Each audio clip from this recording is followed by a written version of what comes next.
inalienable.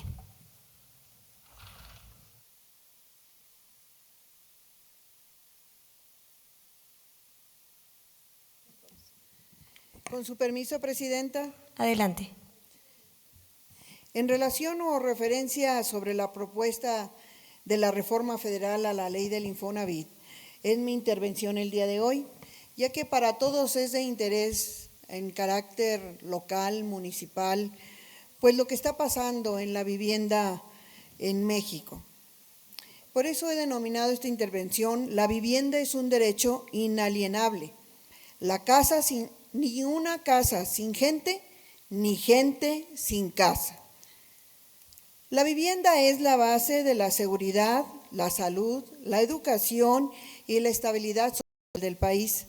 Sin embargo, el acceso a una casa digna se ha vuelto muy complicado, muy complejo para las personas y se ha vuelto un problema grave y muy extendido a lo largo y ancho del país, afectando sobre todo a los jóvenes y a nuestras niñas y niños, que son las generaciones a futuro. De acuerdo con cifras del Gobierno federal en México, hay un déficit habitacional de más de 9 millones de viviendas, mientras que una cuarta parte de la población total enfrenta algún tipo de riesgo en su habitabilidad, como deslaves, humedades o hacinamientos. Asimismo, en las áreas rurales es donde más se concentran las viviendas, en rezagos con el 45%, mientras que en las áreas urbanas es el 37.5% y en las zonas en transición el 17%. Como pueden apreciar, por la zona donde se habitan, millones de mexicanas y mexicanos no tienen acceso a servicios básicos, no están cerca a su trabajo y tampoco a las escuelas para llevar a sus niños. Asimismo, existen miles de viviendas abandonadas y paradójicamente miles de personas sin posibilidad de pagar una vivienda. En México, el costo por el que oscila una casa está entre 1.5 y 2.5 millones de pesos en promedio, mientras que el 50% de los hogares ganan menos de 17,000 pesos mensuales. Si se contrasta con lo que cuesta una vivienda, con lo que se gana en promedio con las personas trabajadoras, ni destinan un salario promedio completo, sería si ellos y cada uno de ellos pudieran guardar todo el salario al 100%, no podrían accesar a una vivienda. Es por esta situación que cada vez en México se agrava aún más el que los jóvenes y nuestras futuras generaciones de niñas y niños puedan poseer una vivienda, porque sobre todo actualmente, hablando con números, los jóvenes que están entre 25 y 34 años todavía viven con sus padres. Y también les puedo dar un dato que de cada 7, de cada 10 no pueden, aunque quieran, acceder a una vivienda propia. Y solo el 4.8% de los créditos hipotecarios son otorgados a los menores de edad. Siempre se dan a los mayores de los 30 años. Por otro lado, a nivel estructural, durante décadas, nuestras ciudades han crecido sin una planeación urbanística adecuada y con una mala coordinación entre los diferentes órdenes de gobierno, lo que genera mucha dispersión en nuestras ciudades, la proliferación de desarrollos inmobiliarios excluyentes y zonas inadecuadas, así como asfixiantes procesos de gentrificación. Son, entre otros, los grandes problemas que han deteriorado las condiciones de vida de la población por el aumento en los costos de la movilidad, la contaminación, la inseguridad que se vive en los trayectos y además un inadecuado uso de los espacios y suelos. En consecuencia, muchas personas no pueden ejercer día con día su derecho al disfrute de los beneficios del desarrollo urbanístico por un modelo urbanístico tradicional que ya está agotado y ya no tiene futuro. Desafortunadamente, en las zonas metropolitanas de Zacatecas también hemos resentido estos efectos de la falta de planeación urbana frente al vertiginoso crecimiento poblacional de las últimas décadas. Es por ello que con un enorme crecimiento poblacional y muchos de ellos no van a aspirar a tener una vivienda digna. Es por ello que en Movimiento Ciudadano hemos presentado a nivel nacional una reforma integral en la materia, no solo de vivienda, sino en un marco más amplio del derecho a la ciudad, la cual debe ser homogénea en todo el país y debe ser replicada en cada legislatura por la fuerza naranja.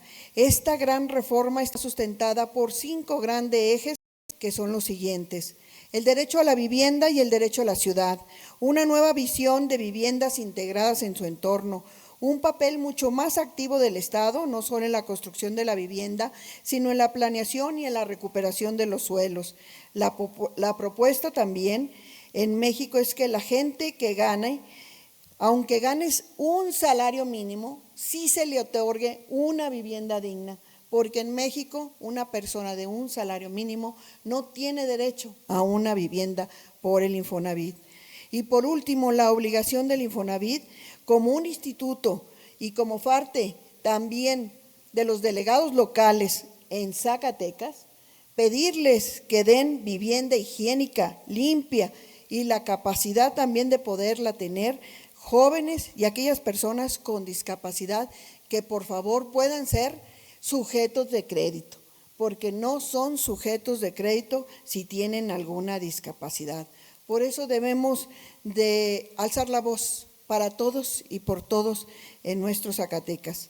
Cabe recordar que a todos estos principios que estoy presentando, el gobierno federal está presentando una propuesta ya en materia del Infonavit, la cual apoyamos, pero les voy a decir que es totalmente, se queda corta y es insuficiente. ¿Por qué? Porque no van a poder accesar a ella los jóvenes, las futuras generaciones, personas con discapacidad y también las personas que ganen un salario mínimo. Entonces seguimos insistiendo en que esta reforma vaya más para allá. Nuestra bancada naranja dentro del Congreso de la Unión ya planteó diversas modificaciones a esta ley del Infonavit. Esperamos que se tomen en cuenta, ya que viene el aplanador cuando no les conviene, y nosotros queremos formar parte de ese México incluyente donde todos y todas contamos, porque deben gobernar para todos en este país. Y es por eso que debemos lograr y estamos buscando en ese diálogo que tenemos que siga con el carácter tripartito, donde ponga una parte el gobierno, una el Estado, que forme parte ya importante de este recurso que se va a dar para que cada uno de los mexicanos tenga vivienda.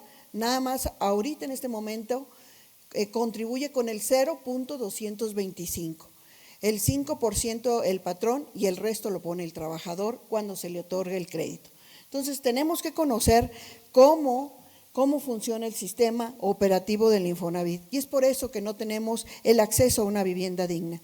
Y con esto concluyo, no queremos más una persona que no tenga por lo menos la oportunidad de tener una vivienda digna, higiénica y sobre todo que les dé una seguridad económica de vida y de derecho humano para ellas, sus familias y las futuras generaciones. Es cuanto, Presidenta. Diputada Presidenta para Hechos. ¿Alguien más? Tiene el uso de la voz para Hechos la diputada Renata, hasta por 3 minutos. Gracias, diputada presidenta. Diputada Nani, sumarme a esa inquietud que usted tiene para que todos los mexicanos, todos los zacatecanos tengan una vivienda digna, y añadir a la reflexión que usted hace el tema en específico de los prestadores de servicio, que de hecho gran parte de los compañeros que trabajan para los distintos medios de comunicación así están.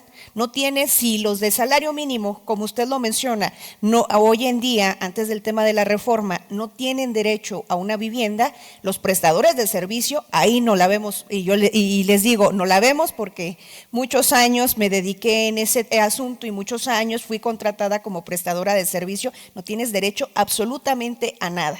Ahí te proponen por parte de las instituciones que se encargan en ese asunto, como el FOBISTE o el propio Infonavit, pues la opción, ¿no? Vamos pagando o paguen lo que como si ustedes se autocontrataran, pero eso frente al tema de que el grueso también de los medios de comunicación que están contratados como prestadores de servicio ganan muy poquito. Está muy complicado realmente accesar, y a eso súmele, lejos del tema de los de salario mínimo, el tema de los prestadores de servicio, pues todos los mexicanos, todos los zacatecanos que ante la falta de oportunidades en muchos casos pues se dedican al ambulantaje, que son sus propios jefes y que difícilmente esto lo van a poder pues ver concretado. Ojalá, y yo le doy un voto de confianza con esta iniciativa que se ha presentado por parte de nuestra Presidenta de la República, que ojalá cambien las condiciones para que pues todas las compañeras, todos los compañeros, independientemente de cuál sea la manera en que mantienen a sus familias como asalariados, prestadores de servicio, trabajadores independientes o ambulantes, tengan ese derecho. Yo por esa razón me sumé a su reflexión.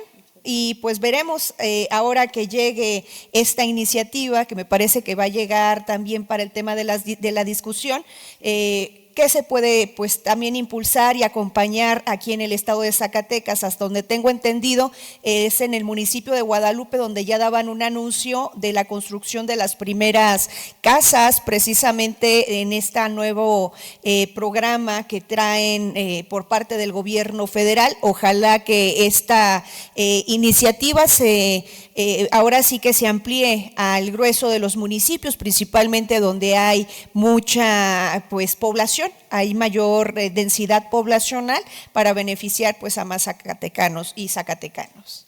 Sería cuanto, diputada presidenta. Muchas gracias, diputada. Tiene el uso de la voz la diputada Ana María Romo, hasta por 3 minutos para concluir. Muchísimas gracias.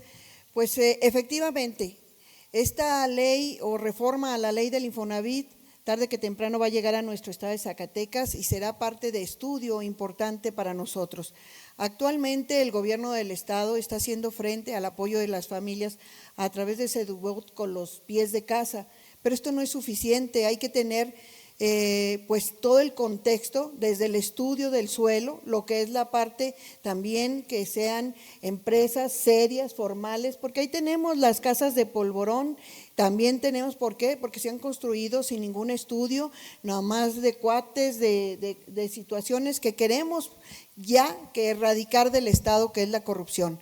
Además hay un estudio que del 100% de la población en el estado de Zacatecas, el 70% es joven, y los jóvenes ya no tienen acceso a la habitación, y es por eso que yo aquí ponía el estudio de que esos jóvenes tarde que temprano van a hacer una vida de familia y no aspiran. Y por otro lado, lo que tú decías, aquellas personas que tienen ingresos donde no tienen un patrón trabajador, que tengan la oportunidad, existe el seguro voluntario y que también exista el Infonavit voluntario para aquellas personas que deseen ir pagando, ir ahorrando y luego poder ser aprobados para tener una casa digna, higiénica, limpia, y que además cumpla las características que su familia requiere, que no sean casas que te hacinen, donde tienes 5 hijos y tienen una recámara, y también cuidar mucho los servicios, que cuenten con lo que es el drenaje, el agua, la luz y todo lo que se requiere para vivir en familia. Y por otro lado también en Movimiento Ciudadano estamos solicitando que esa construcción de vivienda no nada más sean casas dormitorios, que tengan vida, que haya un lugar de encuentro de familias, el mercado, la escuela, un parque, porque no nada más son casas y casas y casas y al rato terminan solas, porque además está muy lejos su centro de trabajo, está muy lejos la escuela y gastan también muchísimo en camión. Todos esos factores se deben de considerar. Hay que acercar a la ciudadanía a vivir dentro de sus centros de trabajo, de escuela, y donde hagan una vida social en común, buena y agradable para el desarrollo de las familias. Y yo creo que ese es el sueño de todo padre, de todo hijo, llegar un día a tener su casa, sus bienes, sus propiedades. Así es que, pues más que nada, tener un techo donde nadie te saque y vivas feliz y contento con tu familia. Yo creo que debe abrirse en esa reforma, esa apertura, existir un Infonavit voluntario para que todos puedan accesar a una vivienda digna en materia de crédito. Pues hasta aquí lo dejo, muchísimas gracias y ya llegaremos a estudiar esta propuesta de reforma a la ley del Infonavit. Hay que gobernar para todas y todos en este país. Muchas gracias. Muchas gracias, diputada Ana María Romo. Estando agotado